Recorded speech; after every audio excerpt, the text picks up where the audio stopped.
Alright, as you can see, I got the belt onto the third generator now. This is another brushless motor. This one is a 540 replacement for like an RC car, so it's not quite as efficient, but it's a little bigger than this motor for the RC airplane.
And it looks like this one's generator 1.8 volts for the ET1, and that makes about 5 milliamps for the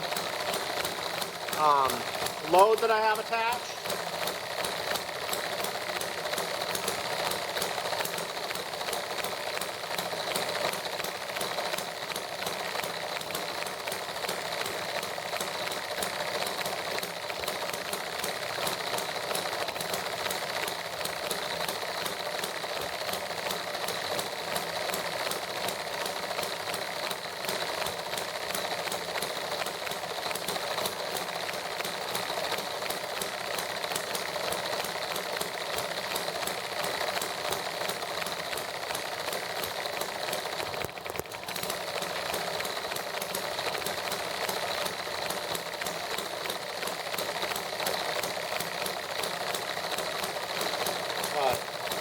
This seems to be working, and the ET1 is not having issues right now, so I should be able to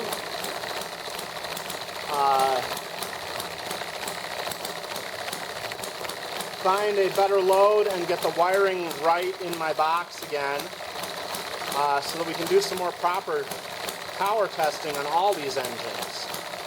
And I think I'm going to do one more silly thing, because I can route the belt around all three of these pulleys at once, and I'm just going to see if the ET1 can turn all three generators at the same time. My box has switches to switch the generators in and out, so they're not going to work against each other, because I can just leave them unhooked and running free for this test.